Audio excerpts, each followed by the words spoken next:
Now, of course, we know that our Torah has everything in it. Afochba ve'afochba dekulaba. The Mishnah in Masechet Avot says, delve into it and delve into it because everything is in it.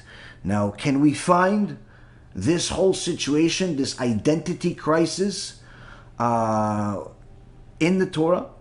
And in fact, not only can we find it, but it was actually one of the prophecies, one of the things that's going to happen before the Mashiach will come. Now, this is going to be a stepping stone process, and we'll see how this all is built up, because it's not necessarily just people from the church. There are, of course, also natural-born Jews, or some people that have converted to Judaism but just went off their rocker, that have also are part of this whole issue. And the Midrash Tanchuma in Parashat Vayera, in the 5th section, has a prophecy that was, again, said many years ago. This Midrash Tanchuma was published somewhere around 800 years ago or so, 1200 years ago or so, 1300 years ago. So it's in the 8th or 9th century. And the Midrash Tanchuma says something that, if it's said today, makes all the sense in the world. But when it was said 1200 years ago, 1300 years ago, or at least written 1300 years ago and said many years before that, it didn't make any sense, because during the time that this was written, the pogroms and the inquisitions and the blood libels of Jews were simply standard. The destruction of the Bet HaMikdash was just a few hundred years before that. The massacres of many Jews was happening on a regular basis throughout the entire world. We had to move from place to place as a part of life. Not necessarily because of new ambitions for a career, simply for survival. Now, this Midrash is telling us something that's so unusual that anyone that reviews history will see how unusual it really is. And the Midrash says exactly what the problem is today. The Midrash says that a prophecy that the sages have brought after the issue that happened with the Greeks many years before, 1,000 years before that, more than 1,000 years before that, during the time of Chanukah, meaning that the prophecy that is being reported here is more than 1,000-year old at the time it's being written here.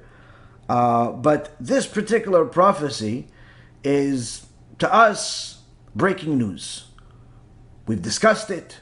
We've brought it in other shiurim, but if you look at the world today, it makes everything very clear.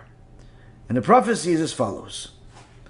In the future, the nations of the world will usurp the Torah and proclaim, "We are the true Israel." This is what the prophecy says. That unlike historical reality, where everyone hated us and murdered us and raped us and did everything possible that they can do just to torture us and destroy us, while Hashem removed them from the world and we're still here, Baruch Hashem, still needless to say, that hatred is still alive and well, but it's transformed. And it's actually transformed to such an extent where the Midrash says that one day they're not going to express their hatred in the same fashion. One day they're not going to try to annihilate you in the same fashion.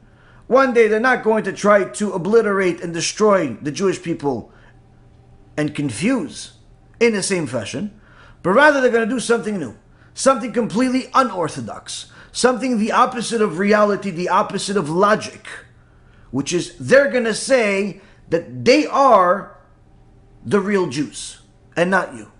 Not you that have suffered this exile. Not you that have been put on tefillin every day. Not you that observe Shabbat every week. Not you that has circumcised your children at 8 days old. Not you that have observed the holiness even during times of intimacy. Something completely unbeknownst and incomprehensible to the Gentile nations that are observing the laws of the New Testament, or the lack of laws of the New Testament, or the Quran, or anything else outside of Judaism, because intimacy and holiness completely contradict each other in their minds. So instead of you being the Jews, they claim to be the Jews. This is what it's going to be. Now this all started at the time of Greece. But when? Why? How? How could such a prophecy be? Now one of the things that we learned from our sages is that the prophecies, if someone predicts a prophecy that's a negative prophecy and it doesn't happen, doesn't necessarily make them a false prophet. But if they predict a positive prophecy and it doesn't happen, then certainly this is a problem. But of course, there are many other intricate details to determine whether someone is a real prophet, false prophet. The Gemara in Masechet Sanhedrin talks about, the determining the laws of prophecy, who's a real prophet, a false prophet. If they're a false prophet, it's a death penalty. But there are certain things that people can do that's false and still not get the death penalty. Needless to say, here we have a horrific prophecy that is coming true. And it's coming true at a time that we've already known is a time of Mashiach. It's a time before the Mashiach will arrive. And it's becoming more and more real. Now, during this time of Chanukah, a couple of thousand years ago, the Greeks did everything they possibly could to destroy the Jewish people, but not the same way that the Babylonians and the Assyrians did, but rather by destroying the Torah. The main battle of the Chashmonaim, the Jewish Talmidei Chachamim, the Jewish scholars, that decided to go to war with a few swords they put together against the biggest, most massive, most powerful army in the world, them with less than a minyan of less than 10 people going against an army of millions. Why? To fight for the Oral Torah. To fight for the sake of preserving the Oral Torah. Because the Greeks weren't against the Written Torah. They said, Written Torah has interesting stories in it. The forefathers, Avraham, Yitzchak, and Yaakov, Moses, all of these people, the characters, they're all interesting. And the Oral Torah is what ruins it. Why? Because this Oral Torah, it explains what these verses mean in such a fashion where it tells you how to apply these laws, and these laws contradict the way we want to live our lives, and therefore the Greeks did not like it. They did not like the fact that there is a God that's watching at all times, and not unlike what they thought, which is a God that created the world and simply left. They did not like the fact that there is a judgment. They did not like the fact that there is details for every single thing that you do in life and an accounting that you have to pay for it. And of course, the battle against the oral law went to such an extent where the Greeks implemented a law where the Jews were forbidden from studying Torah. And when that wasn't effective enough in their eyes, they made sure that the bottles, the baby bottles, which in those days were horns from animals, like the shofar, each bottle had a engravement on it, I don't believe in God, or I don't have a share of the God of Israel anymore. So to make sure that the little child would see these words while growing up on a regular basis. So by the time they became an adult, the Greeks believed this would have enough of an impact that this kid will not end up practicing his Judaism.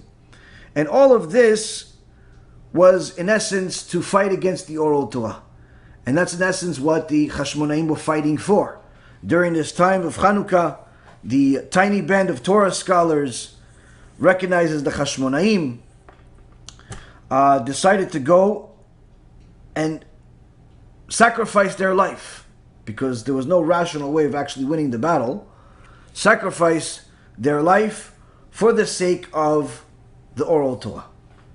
We are meant to be a light unto the nations, not to follow their misguided practices. Remember, every Jew has to remember that he's a Jew and she's a Jew.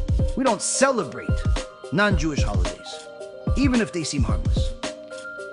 It's a zilzul, disrespect to the Torah, and could lead to Chilul Hashem, desecration of God's name. Stick to our holy Torah and our own holidays. That's the path of a true Jew.